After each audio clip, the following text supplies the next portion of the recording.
Ghostbusters Frozen Empire is answering the call this weekend, but will this Ghostbusters make you feel good? A new See It or Skip It starts now. See it or skip it. See it or skip it. See it or skip it.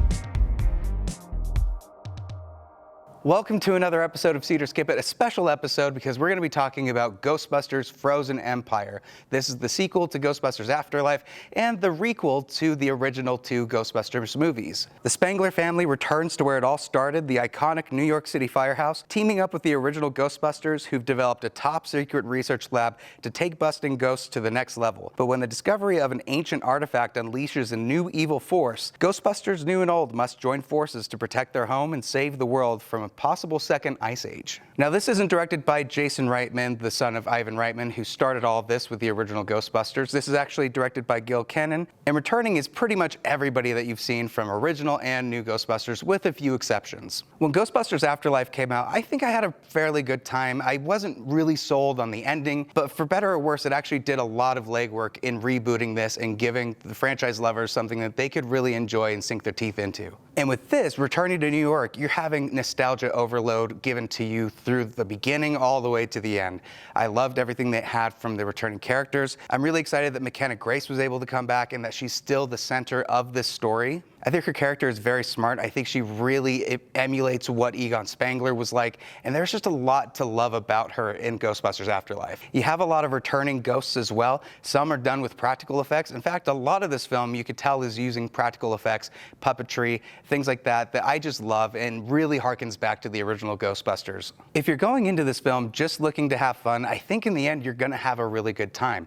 A lot of times the humor works, sometimes it doesn't, but there are a couple problems that might make some of the diehard fans still wag their nose a little bit at this. For starters, I think there's just way too many characters introduced in this movie so that it's taking away from all the characters you actually want to be invested and have time with. Kumail Nanjiani plays a new character that plays a pretty integral part to the story, yet he's not really utilized super well or even a lot throughout the film up until the second act when he kicks back in. Overall, the pacing really is stifled, especially in that first act, because you're setting up so many characters through each scene that it's almost a chore to get through. And that's when the jokes are hitting a mile a minute, which sometimes work, sometimes fall completely flat. And also with the return of the old cast, this kind of feels like there's two competing stories in this film, and neither have enough time to really flesh themselves out. Granted, Dan Aykroyd has a lot more to do in this movie. In fact, he's very much a leading character in this, but Bill Murray is really just sprinkled in for nostalgia's sake, and there's not a lot done with some of the characters, especially if you watched Afterlife in that after credits scene.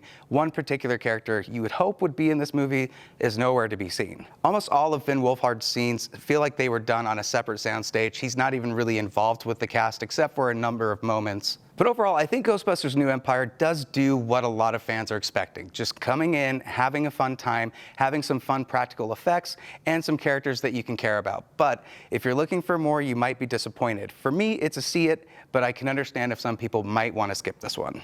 But one show that I recommend nobody skips is on Disney Plus right now, and it's X-Men 97. This is the continuation of X-Men the Animated Series, which started in 1992 and ended in 1996. Boy, if you had cereal and were a kid growing up in the 90s, this was your Saturday morning cartoon. And it was very adult in that it treated its characters seriously and its audience seriously, talking about interesting themes, difficult themes, stuff that X-Men comics do all the time. And what I love about X-Men 97 is that they continue that trend while making it even more serious and having more darker, realistic tones for an adult audience. It feels exactly like the original series, from the animation to the characters to what you're able to see with their power sets. I love what they're doing with the characters. I was able to see the first 3 episodes, so we've gotten a little farther into the story. I really appreciate how much they're heavily relying on the comics and really bringing out storylines that comics fans love from the X-Men and building characters and even power sets that we've never seen in live action, particularly with Cyclops.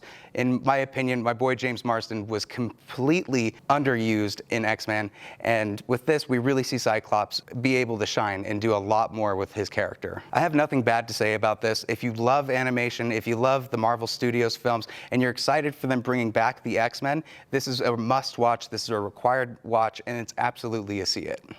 And last but not least is Problemista. This was from A24, debuted a couple weeks ago, but is now in theaters in Utah.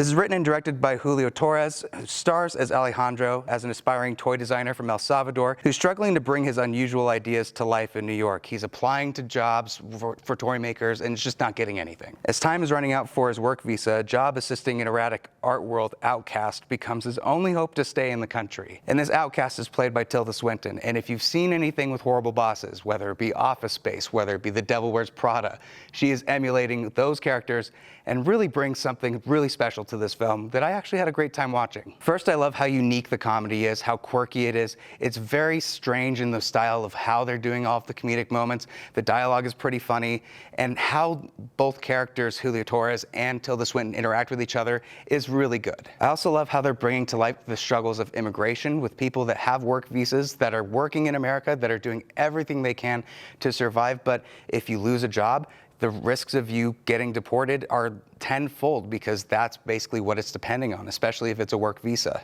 And Tilda Swinton as his boss really shines. I love her character. If you've had any PTSD working in customer service or working with somebody that might be a difficult boss, this might give you a little bit of trauma, but also make you laugh along with it. The way she's able to essentially be nails on a chalkboard to his character and still give you a little bit of humanity with what she's going through is astounding, and I think she is the MVP of the movie. The film dips into a lot of surreal moments. A lot of times you're thinking you're in reality and then suddenly you're in a completely different realm. I don't know if that necessarily worked, especially for when they were trying to have more serious moments with both of the characters. I get the symbolism behind some of those moments, but I'm not sure if they were the most impactful things to have. And as far as the ending goes, I feel like it can be a controversial ending. To me, I don't think it was landed very well and honestly didn't justify what the entire film was setting it up for. But the great thing with A24 is whether you end up really loving the movie, hating it, or you're just so-so, it's still a unique experience and something that everybody should check out. I'm not necessarily sure this is one that you should check out in theaters, but it's definitely one you can see when it comes out on streaming. So for the theaters, I would probably say skip it, but when you wait for streaming and for it to come out on digital, it's definitely one that I would recommend.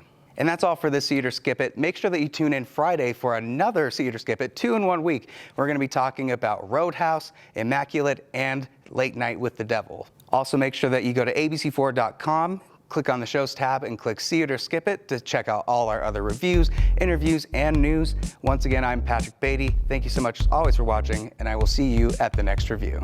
See it or skip it. See it or skip it. See it or skip it.